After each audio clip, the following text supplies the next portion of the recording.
Bonjour à tous, content de vous retrouver. On va pas très loin, on reste en Savoie, départ matinal en direction du lac d'Aiguebelette.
Ben ça y est, on enchaîne notre deuxième lac naturel.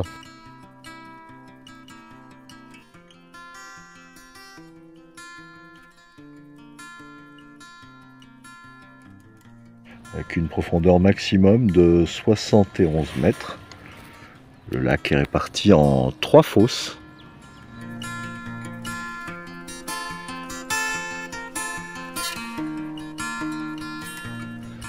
Deux îles assez proches l'une de l'autre, entourées de roselières.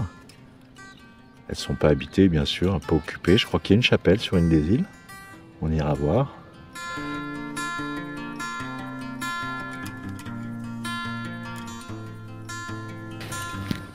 Alors sur ce lac, la navigation des bateaux à moteur est interdite. Uniquement les bateaux à moteur électrique pour les pêcheurs. Il y a relativement peu de voiliers ici, étant donné que c'est un lac qui est, comme on peut le constater, entouré, assez bordé de montagnes. Donc les vents dominants, notamment de nord ou de sud, rentrent assez peu, sauf les vents d'orage. Et ce qui fait que ce lac a la particularité d'être un plan d'eau pour l'aviron. La base internationale d'aviron, elle se situe de l'autre côté de la presqu'île. Donc cette base internationale, elle a accueilli plusieurs fois les championnats du monde d'aviron.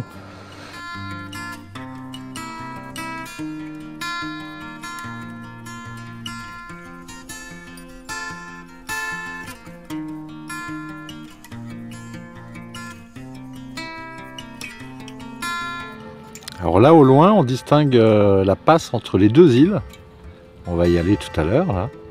On continue notre petit tour. Il y a un peu de vent donc on en profite pour se balader.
Alors sur l'île principale, il y a un accès, on voit il y a des poteaux là qui protègent les roselières et il y a un petit accès qui permet de débarquer avec une petite plage. On voit il y a un canoë, une barque, donc je les laisse tranquilles et j'y retournerai tout à l'heure peut-être pour pique-niquer, sauf si je trouve un coin sympa ailleurs.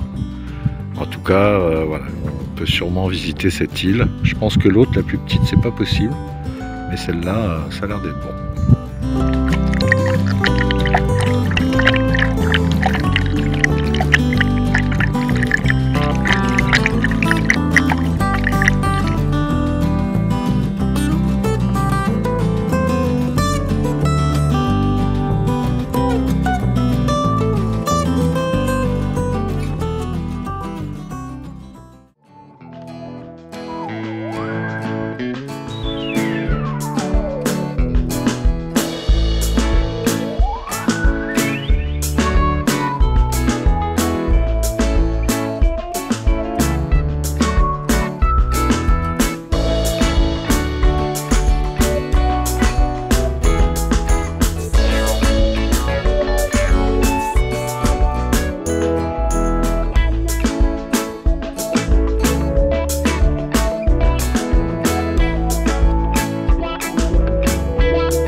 Je viens de débarquer sur l'île qui est finalement quand même assez grande. Elle est toute boisée et je vais essayer de voir la fameuse chapelle.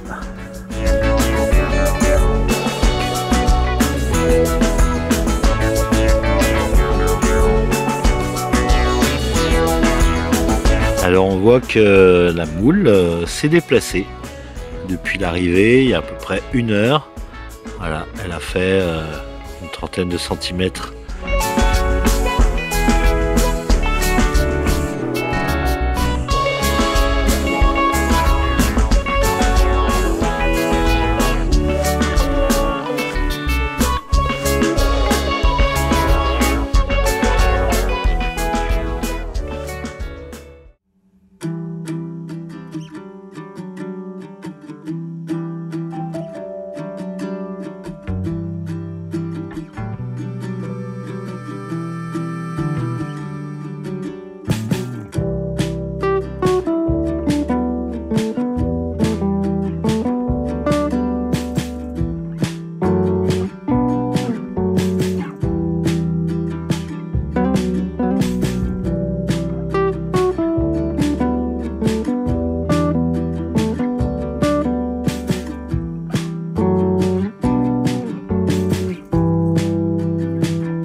Je profite des dernières risées sur ce lac, à la fois enchanteur et mystérieux.